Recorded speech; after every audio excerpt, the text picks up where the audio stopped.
나라를 위한 기도라고 하는 주제로 말씀을 나눌 텐데요. 여러분, 제가 일단은 지금 이 모든 시기와 상황 가운데서 저희 이제 아버지께서도 사역을 하고 계시니까 둘이 사역을 하는데 저희의 역할과 말하는 톤을 보면 어떤 입장인지를 정확하게 알고 있는 사람들이 많습니다. 저희의 역할과 어떤 정치적 입장이라든지 이런 부분에 있어서. 그런데 그런 수많은 요구들을 받게 되어졌어요. 왜냐하면 왜 아무것도 하지 않느냐, 왜 움직이지 않느냐라고 하는 요구들을 아버지 포함하여 저까지 이제 동시다발적으로 요구를 받게 되었죠. 그래서 만나서 의논을 좀 했습니다. 이 상황에서 어떻게 해야 될까요?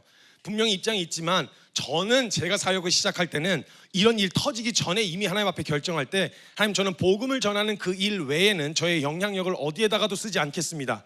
하나님 말씀을 전하게 하신 그 일 외에는 어떤 개인적 이득이나 아니면 이런 걸 취하기 위한 다른 영향력을 행사하지 않겠습니다. 그래서 안전한 울타리를 쳐놨습니다. 제가 쉐어했죠. 이런 부분에 대해서는 제가 분명하게 저의 입장을 분명히 하겠습니다. 저는 한 사람의 유권자로서 정치적 행사를 하겠으나 제가 이 자리에서 마이크를 잡고 있는 이유는 말씀을 전하고 복음을 전하라고 하셨기 때문에 마이크를 잡은 순간에는 제가 다른 이야기를 하지 않겠다라고 제가 분명히 성도님들께도 말씀드렸고 이야기를 나눴습니다. 그래서 저희 함께 이야기를 나누게 되어지면서 결정했었던 거에는 다른 것보다 분명히 저도 들었지만, 어려서부터 들었지만 이렇게 될 거라고 십수년 전부터 외쳐오고 오셨어요. 그래서 만날 때마다 그런 요구를 받으실 때마다 이야기하셨다고 해요. 내가 얘기했지 않습니까? 이렇게 될 거라고.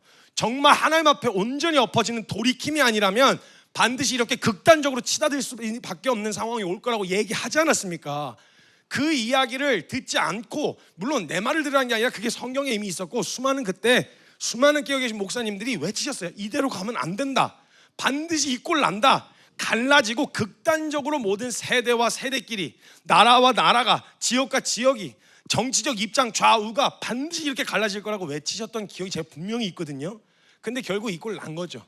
이제 와서 뒷수습한다고 뭐가 이게 어떻게 되어질 문제가 아니에요. 결론은 딱 하나예요. 그때 하지 못했던 순종을 오늘 하는 것밖에 없어요.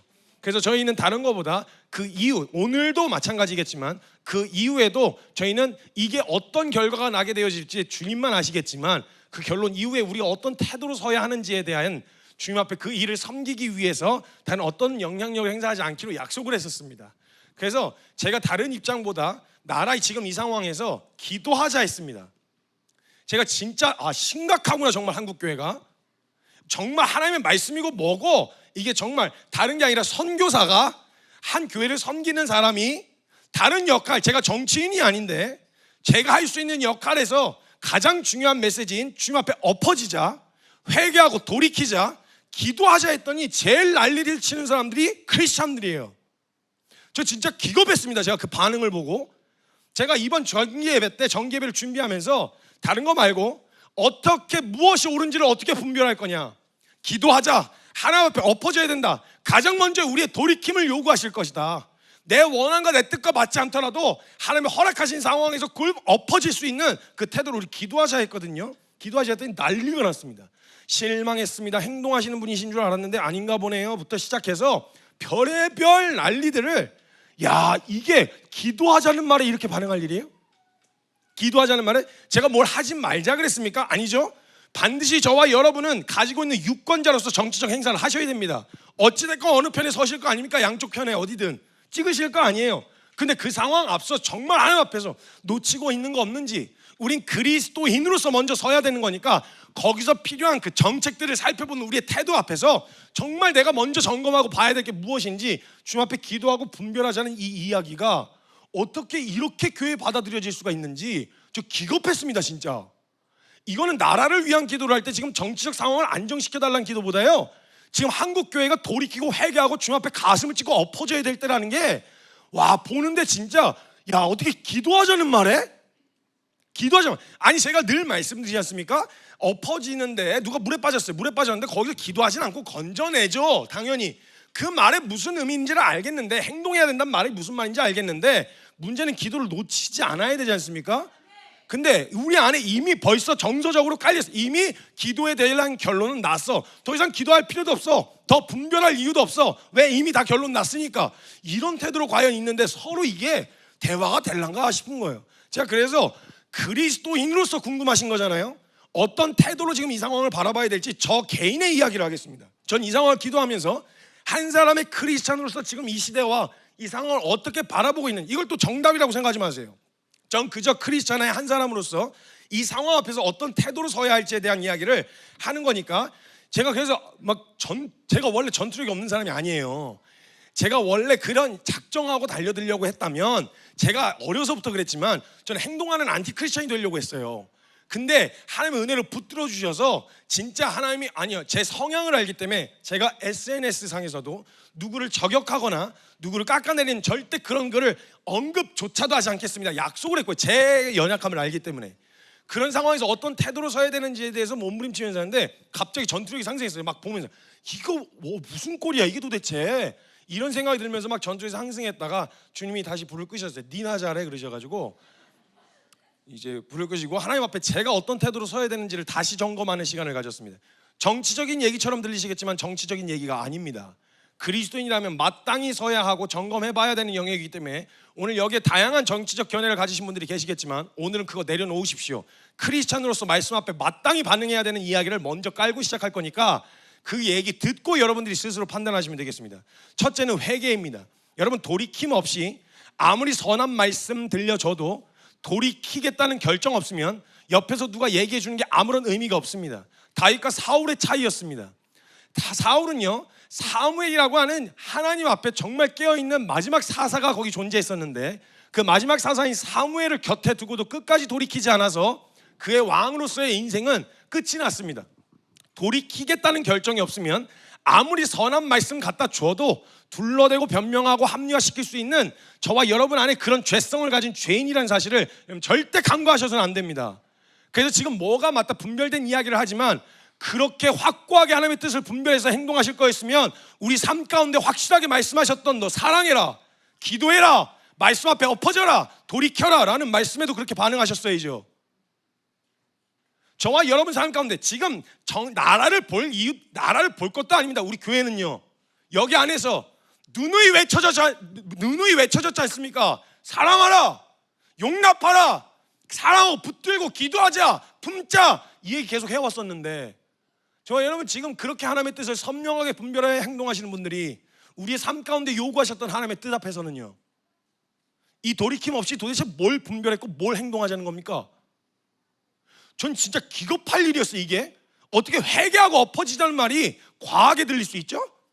주님 앞에 기도하자는 말이 왜 더 비겁한 변명처럼 들리는, 어디에도 속하지 않으려고, 어디에도 욕먹지 않으려고 들리는 비겁한 변명거리가 됐죠, 기도가? 이건 도대체 뜬구름 잡는, 매주 듣는 설교 앞에서 늘 이야기했었던 서로 사랑하라, 우리가 먼저 하나 돼야 뭘 하나 되라 말아 하지 않습니까?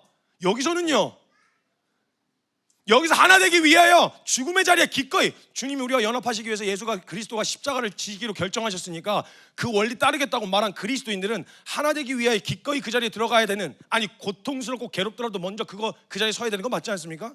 우리 가정에서는요, 교회 안에서는요, 이게 안 되는데 도대체 무슨 뜻을 분별하셨죠? 정치적 상황 앞에서 지금 반응하는 하나님의 뜻, 너무 명확하게 드러났습니다.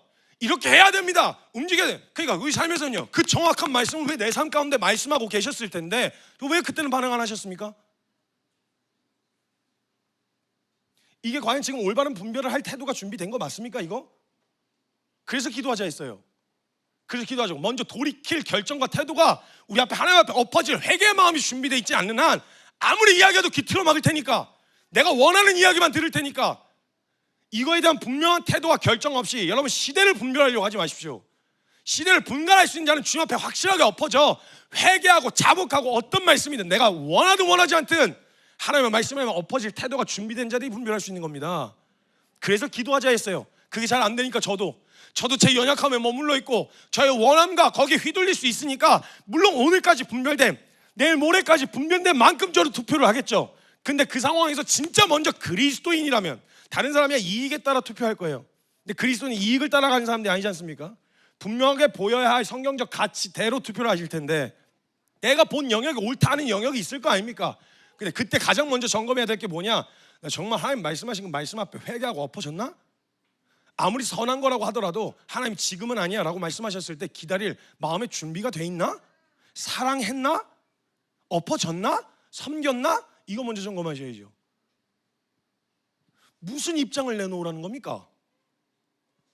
저는 이해가 안 돼. 지금 교회에서 그렇게 되어지고 있다는 것 자체가 전 그리스도인으로서 봐야 하는 가장 중요한 태도는 뭐냐? 주님 앞에 엎어짐입니다. 회개예요. 회개. 그래서 모든 주제의 핵심은 회개입니다.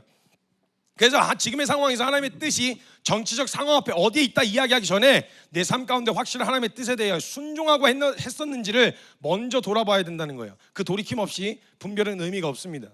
로마서 7장 21절에서 24절에 이야기를 합니다. 이 인간의 죄성에 대해서 사도 바울이 정확하게 진단해냅니다. 분명히 내가 한 법을 깨달았는데, 21절부터입니다. 한 법을 깨달았는데 분명히 선을 동경하긴 해. 내가 원하기는 해. 근데 그 나에게 악이 함께 있는 것을 내가 보는 거예요. 내가 분명히 선하다고 생각하고 옳다고 여기고 동경하는 게 맞는데 그 말 속에 교묘하게 내 원함이, 내 정욕이, 내가 이루고 싶고 원하고 이루고 싶은 뜻이 숨어 있는 것을 함께 보게 되어지는 거예요.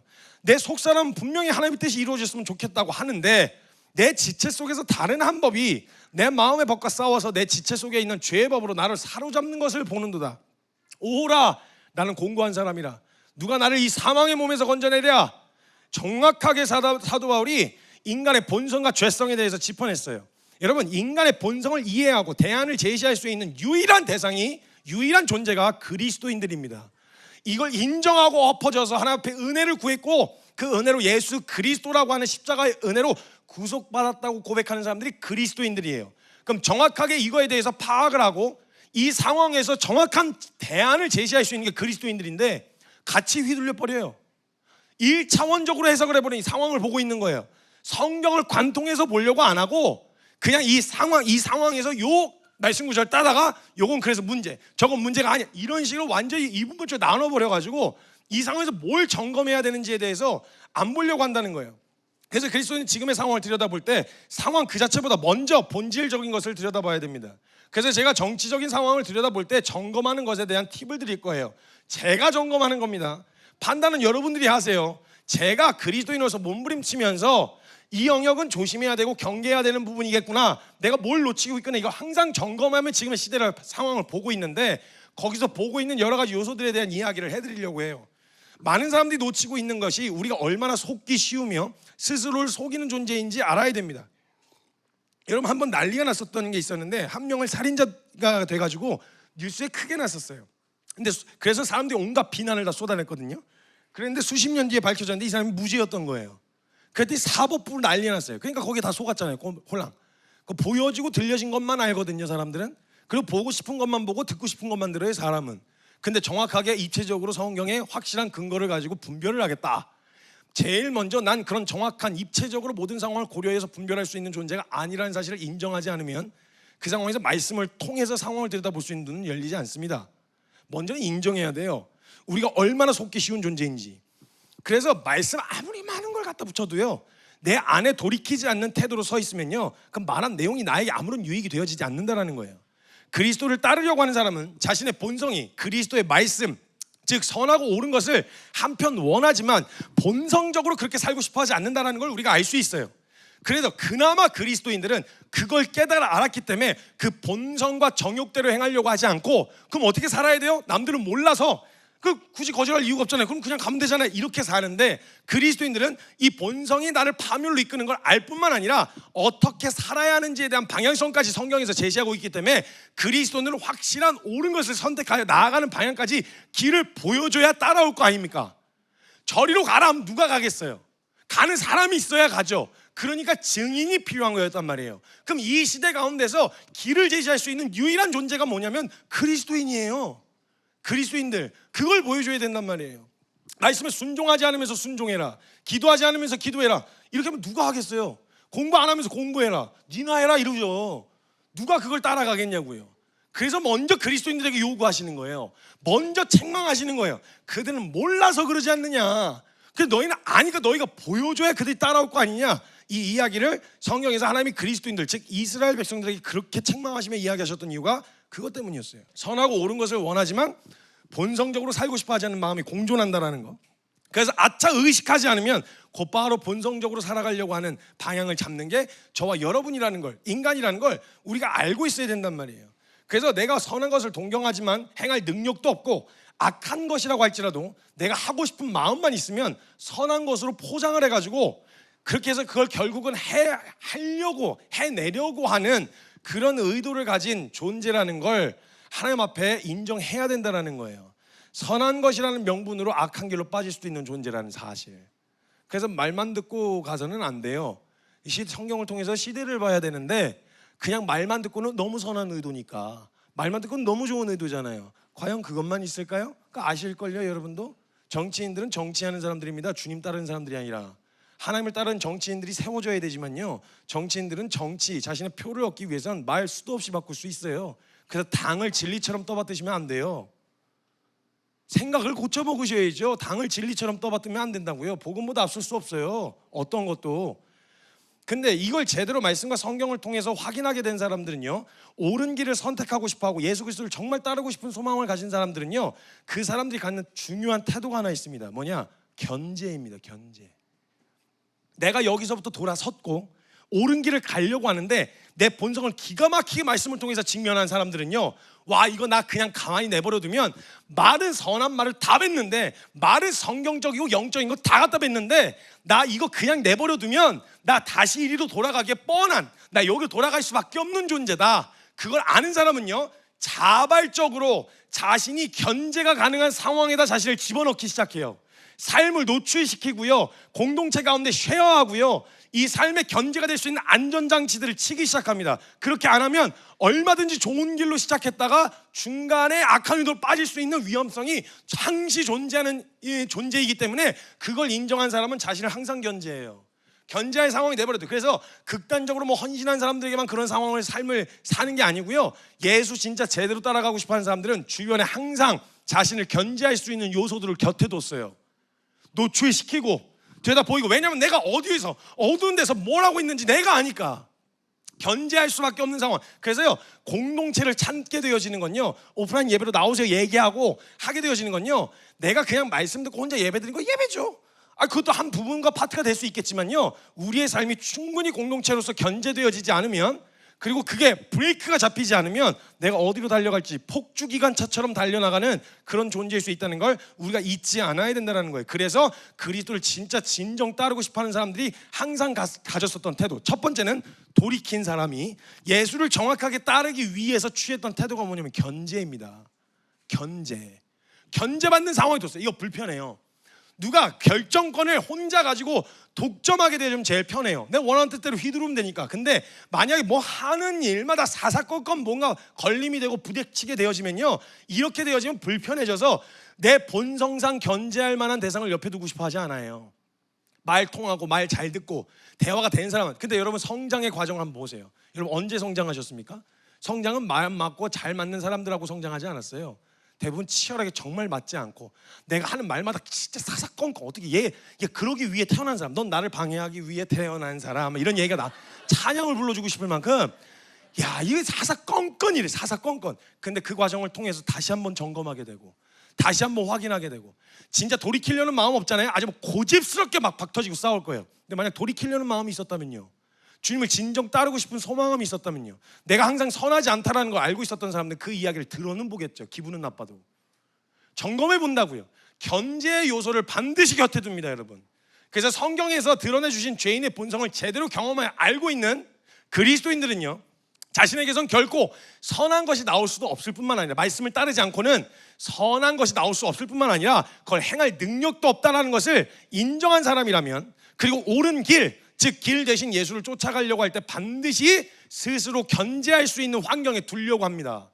노출시키고 거기에 자신을 자꾸 세우는 거예요. 그래서 약속을 하는 거죠. 약속도 견제인 거예요. 그 약속을 안 했으면 난 그런 말 안 했는데 이렇게 얘기할 수 있지만, 고백하고 약속을 하는 바람에 너 그런다고 했잖아, 견제받기 위해서. 그래서 저 이거 안 하겠습니다, 하나님 앞에서 이렇게 하지 않겠습니다, 원칙을 세우라고 말씀드렸잖아요. 스스로를 견제받는 상황에다 둔다고요. 이게 정말 진지하게 주님 따라가려는 사람에게 나타나는 반응이에요. 근데 이거 싫은 거죠. 이거 싫은 거예요. 내 뜻 이루고 싶으니까 견제받는 상황 만들고 싶지 않은 거예요. 그러니까 자꾸 이기적이어지고 자꾸 깨지고 쪼개지고 나누어지고 마음 많은 사람들끼리만 끼리끼리 맞춰 이런 일이 생기게 되어진다는 거예요. 견제 요소가 반드시 필요합니다. 결정할 수 있는 위치에서는요, 특별히 결정할 수 있는 위치에 있는 사람이라면 정말 옳은 것을 선택하고 결정하려면 다시 한번 점검하고 확인할 수 있는, 혹시 내가 놓친 건 없는지 확인할 수 있는, 내 사심이 신랄하게 드러날 수 있는 견제 요소가 반드시 필요한 거예요.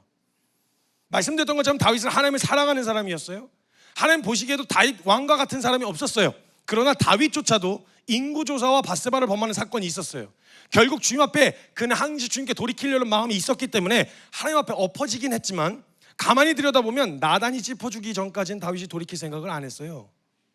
어디서 보면 아니면 나단 선지자가 예를 들어서 얘기해요. 만약 그 마음에 두고 있었으면요, 나단 선지자가 그 예화를 꺼내고, 아니면 나단 선지자 찾아왔을 때부터 저 진짜 얘기할 게 있는데요, 이렇게 반응했을 거예요. 근데 아무 말 안 하고 있어요. 나단 선지자가 왔어요. 잘 들어보세요. 가난한 사람이 키우던 암양 한 마리가 있었습니다. 그래서 가족처럼 지냈어요. 근데 어떤 부잣집 사람이 자기 손님을 초대해가지고 먹여야 되는데 자기 거 주기는 아까우니까 가난한 사람의 양을 뺏어다가 그 사람에게 그 양으로 대접했어요. 이거 어떻게 해야 됩니까? 이랬더니 다윗이 반응하면 보면 이 사람이 이거 잘못했다는 생각 안 했어요. 이거 뭐라 그러냐면 죽여야죠. 확 막 잡아 죽여야죠. 그럼 그거. 그리고 나서 거기서 거기까지 얘기했는데도 못 알아들으니까 그러니까 다윗 왕이시여 왜 그러셨습니까? 아니, 그렇게 그 상황에서도 옳은 걸 이야기하는 거예요. 자기 얘기하는 건데 지금 자기가 그런 놈은 죽여야 됩니다. 그건 잘못된 거죠 라고 이야기하는, 그 잘못된 걸 왜 하셨습니까?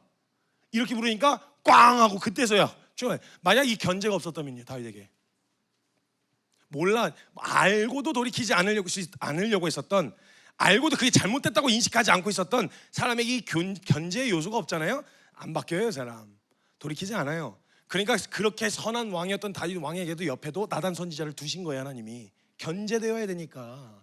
그러니까 하나님 앞에 엎어진 거예요. 엎어져서 내가 진짜 죽을 만큼, 사무엘하 12장 13절에 다윗이 나단에게 이르되 그제서야, 그걸 대놓고 얘기하니까 그제서야 내가 여호와께 죄를 범하였노라 인정하고 엎어지는 거예요. 다윗도 그랬어요. 가장 중요한 포인트는 회개하고자 하는 마음이에요. 돌이키려는 마음이 있었는데 이걸 짚어주고 얘기해주는 사람이 없어서 왕이니까 괜찮아 그냥 넘어가, 이렇게 하니까 그걸 넘어서 버린 거예요, 그 선을. 근데 그때 나단 선지자가 두려워하지 않고 정확하게 직언했죠. 하나님 그걸 여호와가 악하게 보셨습니다. 돌이키셔야 됩니다. 그 영역에 견제를 받았던 다윗이 엎어지는 거예요. 기회가 생겼다는 거예요. 그래서 견제가 얼마나 중요한지 아시겠죠?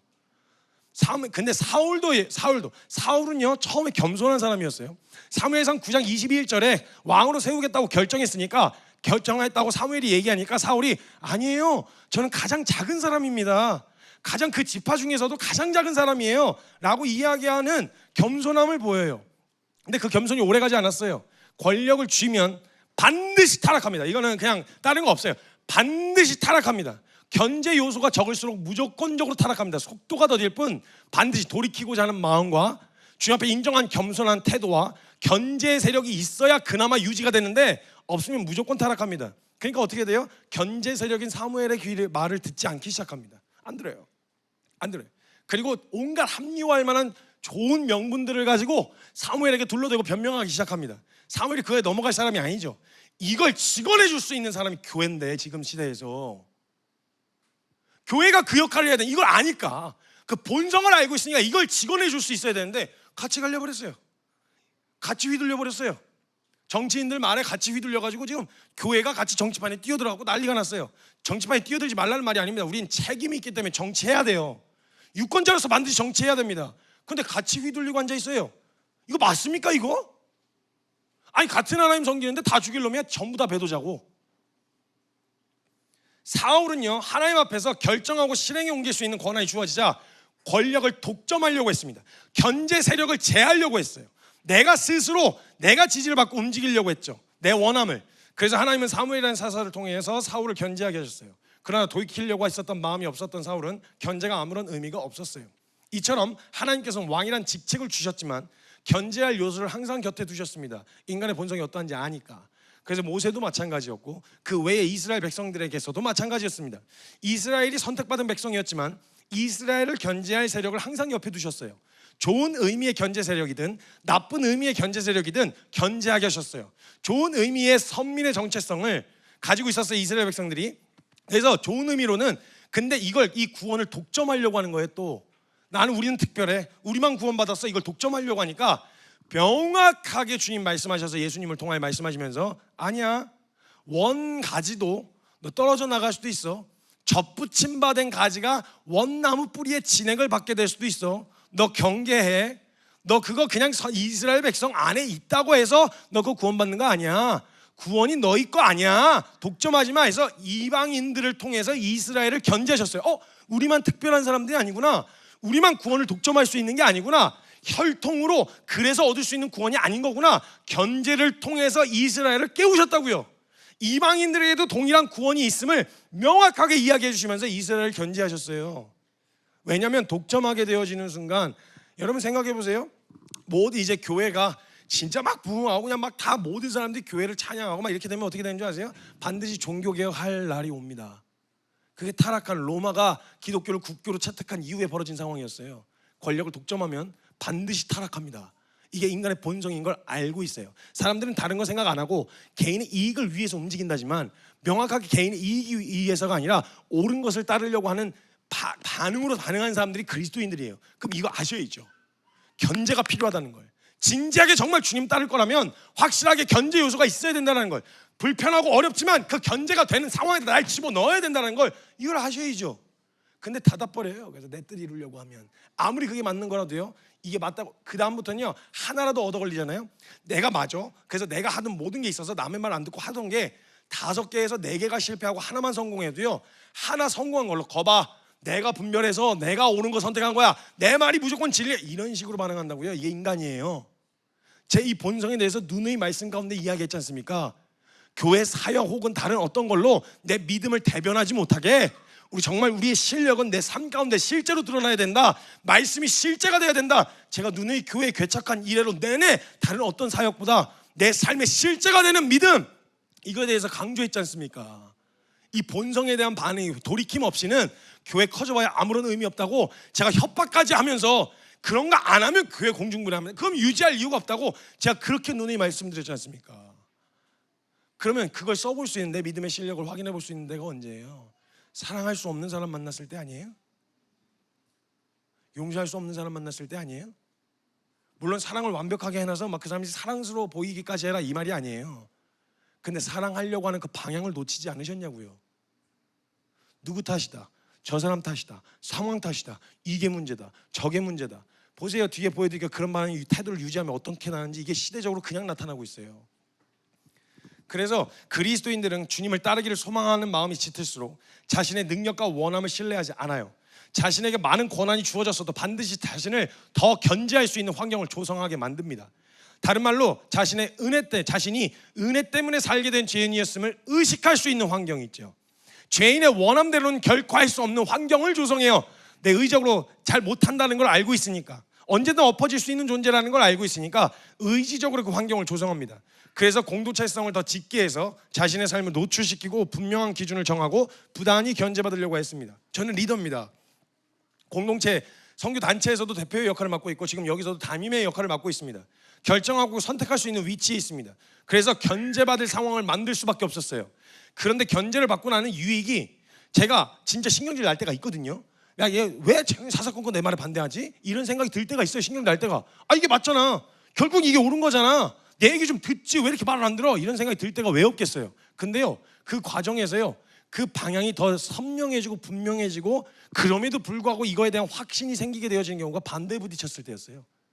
나는 이걸 왜 하려고 하지를 점검하더라고요. 제가 이런 반대 앞에 있는데 난 왜 이걸 하려고 하지? 정말 말씀 때문인가? 아니 내가 하고 싶어서인가? 뭐 때문이지? 그리고 제가 전혀 생각해보지 못했던 다른 관점의 시야를 얻게 돼요. 그 사람이 그 과정을 통해서. 이게 얼마나 유익입니까? 근데 이거 불편하니까 하기 싫은 거예요. 원하지 않는 거죠. 그래서 견제는 성경적 기준으로 분명하게 이야기하면 자신의 부족함을 인정하고 부족함을 서로 채워나가는, 견제는 또 다른 말로 연합입니다. 연합, 함께 세워져 가고 함께 주님 앞에서 자라가고 함께 주님 앞에 옳은 길로 가는 방향에서 다른 방향으로 빠질 수 있는 위험성이 있을 때 경계해줘서 방향을 잡고 함께 달려나아갈 수 있는 연합이 바로 성경적 관점에서의 견제입니다. 근데 성경적 관점이 아니라고 하더라도 빼고 그냥 세상에서 통용되어지는 개념 안에서의 견제도요, 최소한 한 개인의 욕망으로 인해 집단의 욕망을 부추겨가지고 최소 자멸하지 않도록 하게 하자라고 하는 게 성경을 빼놓고 세상에서 이야기하는 견제입니다. 예를 들면 세계 2차 대전이 일어났던 것처럼 개인의 욕망을, 사람들이 가지고 있는 욕망을 함께 부추겨서 모두가 함께 한 방향을 보게 해가지고 미쳐 날뛰게 만들어 벌어진 사건이 세계 2차 대전이에요. 그래서 최소한 자멸하지 않도록, 한 개인의 욕망에 의해 좌지우지되지 않도록 충분히 견제할 수 있을 만한 시스템을 만들어가자. 이게 우리가 성경을 빼놓고도 사람들도 이 정도는 이해해요. 이 정도는 동의할 수 있단 말이에요. 그래서 자신의 원함대로 권력을 독점하려고 하는 사람들은요, 어떤 태도로 나타나는 줄 아세요? 공공의 적을 만듭니다. 내 욕망을 이루기 위해서 사람들의 욕망을 부추겨요. 그래서 공동의 적을 만들어야 집중이 되거든요. 에너지가 합쳐지거든요. 공동의 적을 만드는 거예요. 성경적으로 그리스도인이라면, 그리스도인을 따르려고 한다면 이 견제는 신앙생활에 반드시 필요한 요소예요. 그래서 이기적인 시대를 살아가고 자아 실현의 가치를 높이고 있는 포스트 모던의 시대를 살아가는 사람들에게 가장 큰 문제는 바로 건강한 견제의 부재가 일어났다는 겁니다. 견제 안 받으려고 그래요. 내 뜻을 이루려고 하지. 이 포스트 모던에서 자아 실현의 가치를 높이고 있는 중이죠. 네가 원하는 대로 해, 네가 하고 싶은 대로 해, 답은 없어, 네가 하고 싶은 대로 가. 이런 태도로 건강한 견제를 부재로 만들었어요. 그러니까 어떻게 되냐, 세대 갈등을 통해서 기성세대와 다음 세대 간의 건강한 견제를 상실하게 했어요. 기성세대를 통하여 배울 수 있어야 되는 다음 세대에 배우지를 않아요. 그리고 다음 세대들이 막 역동적으로 주님 앞에 반응하는 모습을 보면서 다시 한번 주님 앞에 설, 이런 자극과 동기부여를 얻는 이 일이 상실되어졌어요. 남녀 갈등을 통해 남자와 여자와의 건강한 견제가 상실됐어요. 지역과 지역 갈등, 위치와 직책 등의 역할의 갈등을 통해서 건강한 견제를 상실하게 만들었어요. 그럼 어떻게 된 줄 아세요?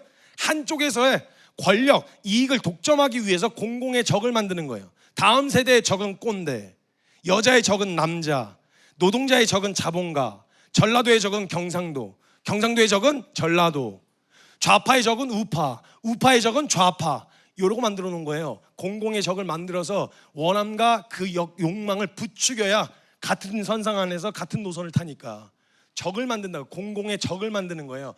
자아 실현, 너의 원함과 네가 하고, 이게 지금 시대적 상황이잖아요. 포스트 모던의 시대를 살아가고 있잖아요. 답은 없어, 진리는 없어, 옳은 것을 쫓아가자. 이건 동기가 안 돼요. 이제는 너가 하고 싶은 대로 해. 그게 너가 원하기까지, 아무리 옳아도 네가 원하지 않으면 안 가도 돼. 근데 옳은 거라고 했을 때 네 원함을 부인하고 가자, 이런 얘기 못 해요. 자아 실현의 가치를 높여놔가지고 네가 원하는 게 답이야, 네가 하는 게 맞아, 이렇게 생각하게 만든다는 거죠. 건강한 견제가 부재가 됐다는 거예요. 그러니까 적을 만드는 거죠. 공공의 적. 자신의 원함을 채우지 못해 생겨난 분노를 공공의 적에다가 쏟아내기 시작하는 거죠. 교회 가는 사람 치고 교회에서 그렇게 피해를 본 사람 많이 없고요. 그냥 어디다가 쏟아내고 싶은 그 분노를 아무 때나 쏟아내는 거예요. 악플 다는 거 보세요. 그래서 별로 신경을 안 쓰는 이유가 뭐냐면 건강한 견제가 아니에요. 요즘 댓글은 그냥 쏟아내고 싶은 거예요. 그래서 악플 다는 사람 궁금해서 들어가 보잖아요. 전부 다 비공개 계정이에요. 이름은 노출시키고 싶지 않고 책임은 지고 싶지 않고 그냥 까고 싶은 거예요. 분노를 어디다 표출하고 싶은 거죠. 공공의 적을 만들어서 공공의 적에게 쏟아내기 시작하는 거예요. 한마디로 권력의 독점은 반드시 타락합니다. 무조건입니다. 기독교도 견제 세력 없으면 무조건 타락합니다. 기독교가 로마의 국교가 되고 나서 어떻게 되는지 보셨죠? 그래서 종교 개혁이 일어났단 말입니다. 예를 들면 그냥 봤을 때요, 노동조합이라고 했을 때 노조 원래 필요한 거 맞아요. 누가 산재를 당한 노동자를 위해서 누가 발로 뛰고 법적인 조치를 함께 취하면서 합니까? 근데 독점하니까 어떻게 돼요? 그러니까 귀족노조 얘기 나오는 거예요.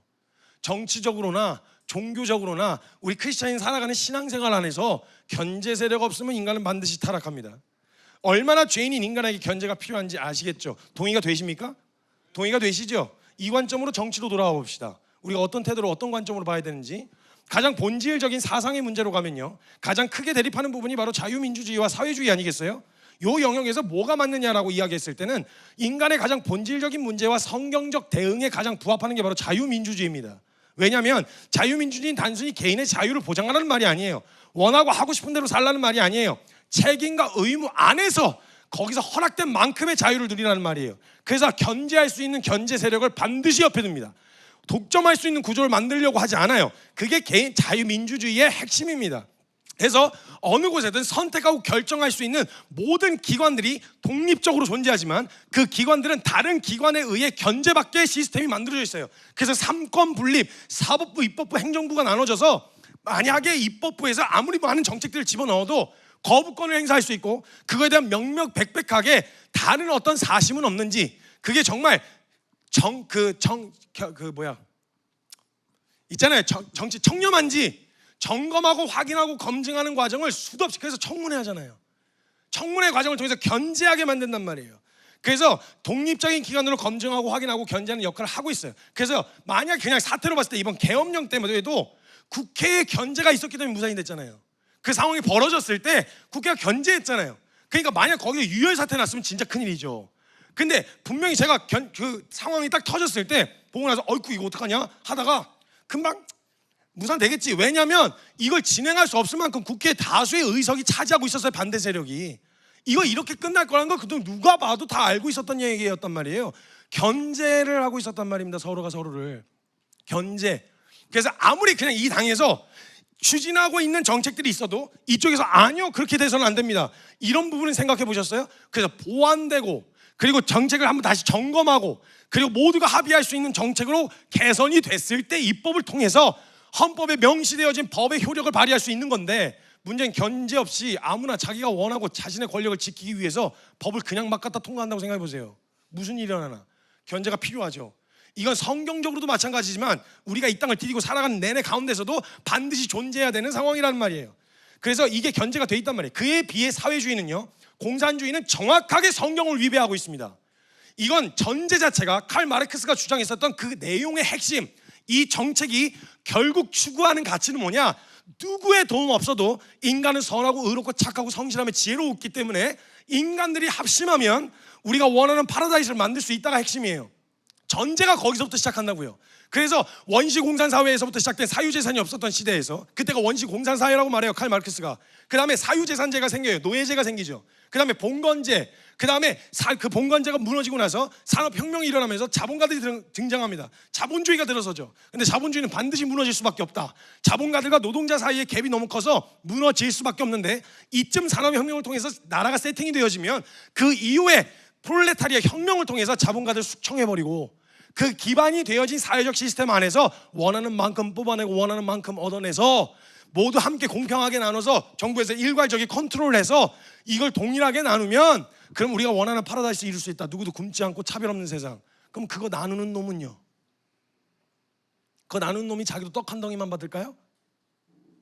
그래서 공산사회는 성경에 위배된 가치가 맞습니다. 이거 확실하게 분명하게 그냥 봤을 때 인간 자체가 이룰 수 있다고 믿는 확실한 그 문제가 있는 지점이라는 거예요. 문제가 아니라 이건 완전히 반대를 이야기하는 거예요. 그래서 칼 마르크스가 함께 사회주의 혁명가로 활동했었던 미하일 바쿠닌이라는 사람은요, 정부 자체, 권력은 반드시 쥐면 타락하기 때문에 정부의 기능 자체가 없어야 된다. 극단적으로 또 이렇게 얘기했죠. 그 사람의 말도 어처구니가 없는 말인데, 없으면 무슨 일이 일어나겠어요. 무정부 상태라는 얘기인데 본성을 부정하는 거예요. 그래서 공유는 자유의 부정이고, 저로서는 그 미하일 바쿠닌이 얘기한 거예요. 연설 중에 이야기한 걸 발췌한 거예요. 자유 없는 인간성을 생각할 수 없다. 저는 공산주의자가 아닙니다. 왜냐하면 공산주의는 본질적으로 국가의 이익이 되는 것이라면 사회의 모든 힘을 하나로 집중시키고 그것을 통째로 집어삼키고 또한 국가의 수중에 있는 모든 소유를 집중시키는 방향으로 반드시 나아갈 거예요. 이거 미리 얘기해놨잖아요. 지금 이거 권력 독점하면 어떻게 되는지, 지금 무슨 일이 일어나는지. 그럼 이걸 전제로 정책을 한번 봐보세요. 그 당이 지금 어느 방향으로 가고 있는지 보이잖아요. 근데요, 이걸 또 해석했을 때 그러니까 보수입니까? 아니요, 제가 지금 그 얘기하는 게 아닙니다. 보세요. 그것도 역시 견제가 되어야 되는 건데, 우리가 공산주의가 이야기하는 게 우리가 혹은 내가 완벽한 세상을 만들 수 있으니까 권력을 독점하겠다라는 이야기가 사회주의에서 이야기하는 주장이에요. 그러면 좋은 세상을 만들고자 하는 시도는 아예 하지도 말라는 거냐? 아니죠. 해야죠. 그 궁극적으로 이루려고 하는 방향만 아니라면요, 그 방향으로 가는 과정 가운데 견제를 받으면서 수용할 수 있는 정책들이 있어요. 여러분, 완벽한 자유민주주의면 여러분 국민연금 받으시면 안 돼요. 정부에서 컨트롤하는 국민연금이나 건강보험 받으시면 안 돼요. 그게 진짜 자유민주주의는 그것마저도 정부에서 컨트롤하면 안 돼요. 근데 그 과정 안에서 좋은 세상을 만들겠다고 이루려고 가는 과정 가운데서 우리가 이걸 쥐어야만, 통제하고 모든 주도권을 가져야만 컨트롤해서 그걸 만들 수 있다고 주장하는데, 거기까지만 안 가면 필요한 영역 안에서 몇 가지 정책을 수용할 만한 정책들이 많이 있어요. 그래서 생겨난 게 뭐 노조니 뭐니 이런 부분들이 있단 말이죠. 그러니까 그런 영역들이 이미 사회주의가 뭔지도 모르고 밥 말아먹는 건지 뭔지도 몰랐었던 그 시절에 이미 사회, 요즘에서 봐서 해석하니까 갑자기 생겼네 이름이. 그래서 그런 사회주의 정책들이 있었는데 그 사람은 사회주의인지 뭔지 이런 거 모르고 노동자들이 너무 고생하니까 막 소리 잘려나가고 이런데 이 사람들은 어떻게 할 수가 없으니까 그런 마음에 시작된 일이었어요. 그걸 가능하고 이루려면 이렇게 해야 된다라고 하는 그 궁극적인 방향만 아니면 정책상 몇 가지는 수용할 만하다 이 말이에요.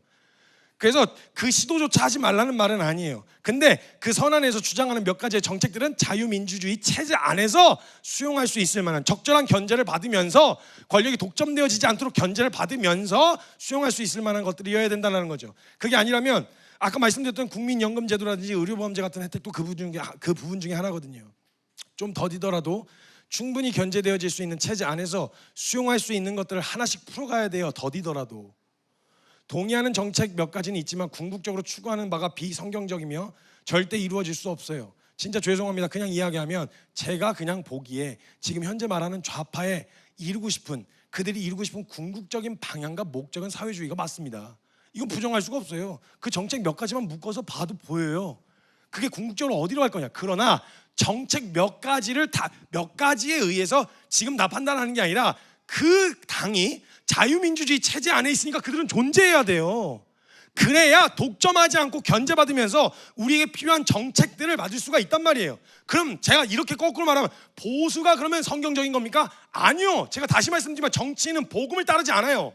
표를 위해서요. 제가 절대 동의할 수 없는 정책들이 있습니다. 차별금지법이라든지 학생 인권조례라든지 등등의 가장 그리스도인으로서는 절대 용납할 수 없는 정책들이 있어요. 근데 만약에요 보수파요 표에 등만 되면요 그 정책 그거 자기네들이 가져올 수도 있어요.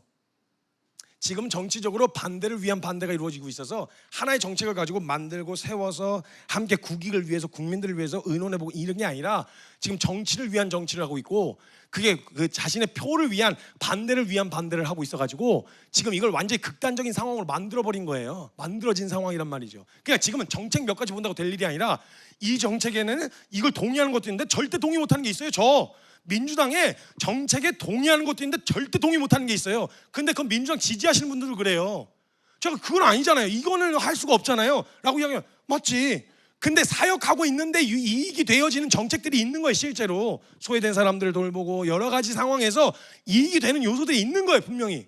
그럼 이런 상황의 견제를 통해서 함께 입법을 통해서 함께 보완하고 수정하고 만들어가서 모두가 수용할 수 있는 정책을 만들어야 되잖아요. 근데 지금 정치 자체가 극단적으로 치달아서 틀린 게 틀린 거 맞는 게 맞는 거, 그러니까 반대를 위한 반대를 하고 있어서 아무것도 맞는 게 없단 말이에요. 지금 이 상황에서 조금 정책의 세세한 걸 보기보다 좀 더 큰 관점에서 정치를 바라보셔야 돼요.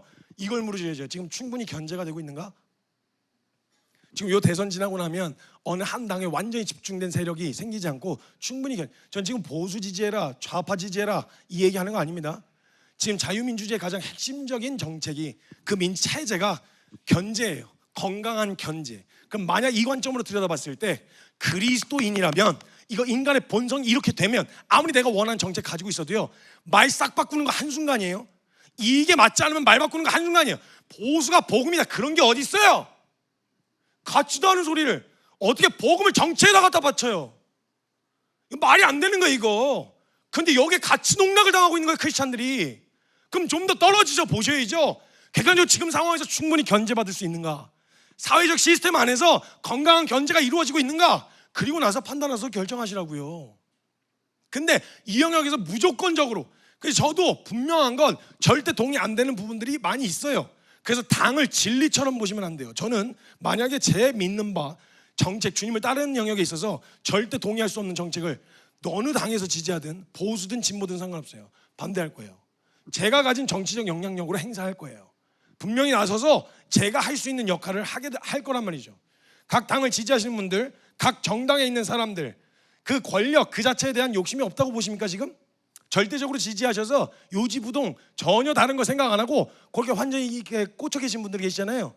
그럼 자 한번 물어봅시다. 그 영역에 있는 사람들은, 정당에 있는 그 사람들, 정치인들은 지금 권력에 대한 자체 욕심이 없을까요? 말하고 있는 모든 의도가 순수하게 그 의도만 있을까요? 아니라는 거 아시죠? 언제든지 말 바뀔 수 있다는 거 아시죠? 입장에 따라서. 당론이 바뀐다고요. 위치와 입장에 따라서. 그래서 지난번에 막 숙청하고 서로 막 까고 이러다가 입장이 싹 바뀌니까 다시 그거 너무 지나친 거 아니냐, 서로 또 지나친 거 이러고 있단 말이에요. 이거 믿을만 한 거예요 이거? 그럼 보셔야죠. 적절한 견제가 이루어지고 있는지.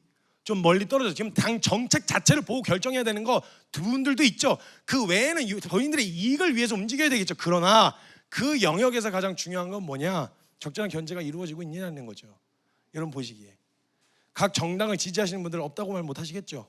그런 욕심과 권력에 대한 야욕이 그 사람들에게 정말 없이 순수한 사람들이다, 이 사람은 오해받고 있다, 이런 생각 안 드시죠? 다 있단 말이에요. 개인의 욕심과 이득이. 그럼 제일 중요한 게 뭐예요? 권력을 독점하는 구조가 반드시 견제 가능한 상황에 두어야 되는 게 맞지 않아요? 그런 상황에서 지금 보라고요. 지금 상황이 충분히 서로의 당이 견제될 수 있는 상황이냐고요. 저는 그렇지 않다고 보고 있다고요.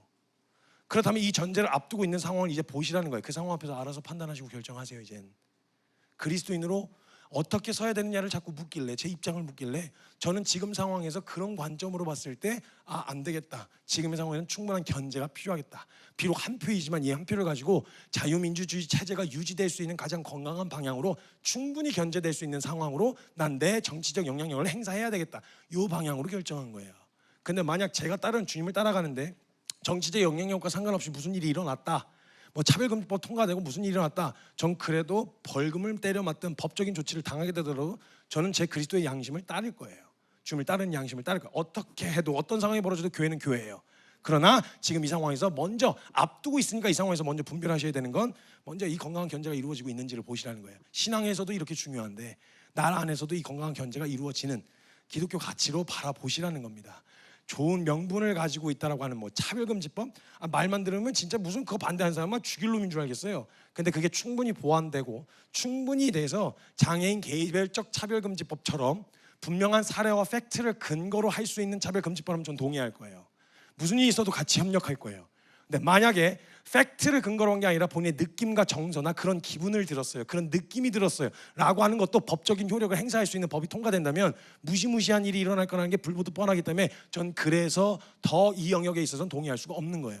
이건 그리스도인이라면 동의가 돼서도 안 되고 동의한다 그냥 덮고 넘어갈 수 있는 주제는 아니라 제가 명확하게 말씀드립니다. 죄는 죄예요. 남들이 생각할 때 그게 왜 죄요? 라고 말해도 죄는 죄예요. 그걸 명확하게 알고 계셔야 됩니다. 그래서 여기에 거품을 무는 이유가 교육과 직접적인 영향력을 행사하게 되기 때문에 그래요. 그래서 저는 만약에 통과되는 한이 있더라도, 어떻게든 맞겠지만 통과되더라도요, 제 새끼는 그런 교육, 거기다 교육 안 시킬 거예요. 그런 교육 둘 수는 없어요. 그래서 가장 중요한 건 뭐냐, 우리가 견제받아야 된다라고 하는 건강한 생각을 가지려면 첫 번째는 돌이키려는 마음이 있어야 됩니다. 저와 여러분 안에 정말 옳다고 하는 모든 것들을 내려놓고 주님 앞에서 아니야 라고 하는 방향을 트실 마음이 있으시냐는 거예요. 그래서 지금 한국 땅 가운데 제일 필요한 건 성도들의 회개예요. 우리의 회개라고요.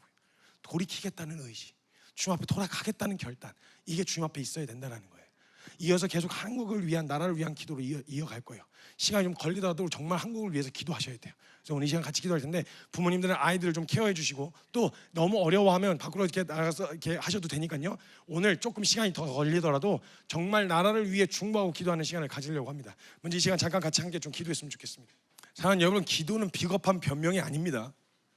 기도는 정말 무지하고 정말 연약할 뿐만 아니라 정말 내 안에 견제받지 않으면 안 되는 그리스도인들이 할 수 있는 최고의 사역이에요. 교회 안에서 이게 무시되어지면 안 돼요. 주 앞에 엎어져야 될 때예요. 돌이키려는 마음이 없으면 옳은 걸 분별해도 갈 수 없어요, 사울처럼. 근데 가르쳐 주시면 엎어지겠다는 결정과 태도가 준비되었다면요, 하나님이 우리를 주께로 돌이키시는 그 가는 길을 인도하시는 그 은혜를 경험하게 될 거예요. 적어도 탕자는요, 집에 있다가 집을 나간 거기 때문에 돌아올 길을 알고 있었어요. 그 집까지 돌아왔잖아요. 여러분, 우리가 어디로 돌아가야 되는지 아시잖아요. 무엇으로 돌이켜야 되는지 지금 아시잖아요. 물론 거기 문이 닫혀 있으면 아무런 소망이 없겠지만요, 문을 활짝 열어놓고 기다리시는 하나님의 은혜가 있기 때문에 여러분 어디로 돌이켜셔야 되는지 아마 여러분이 아실 거예요. 그 돌아갑시다. 먼저 주님께로 우리를 방향을 틉시다. 돌이킵시다. 주님 앞에 엎어집시다. 하나님, 먼저 제가 엎어집니다. 하나님, 제가 옳다고 여겼던 것들조차도 주님 앞에 합당하지 않고 하나님 말씀에 순종할 수 없는 것이라면 저 하나님 엎어지겠습니다. 다 내려놓겠습니다. 주님의 뜻을 순종하고 따르겠습니다. 그 믿음의 결정으로 함께 나아가야 합니다. 먼저 돌이키는 기도, 주님 앞에 회개하고 엎어지는 그 믿음의 기도로 주님 앞에 함께 나아가며 기도할 때 우리 사랑하는 주님의 이름 간절하게 한번 크게 부르고 통성으로 기도합니다. 주여!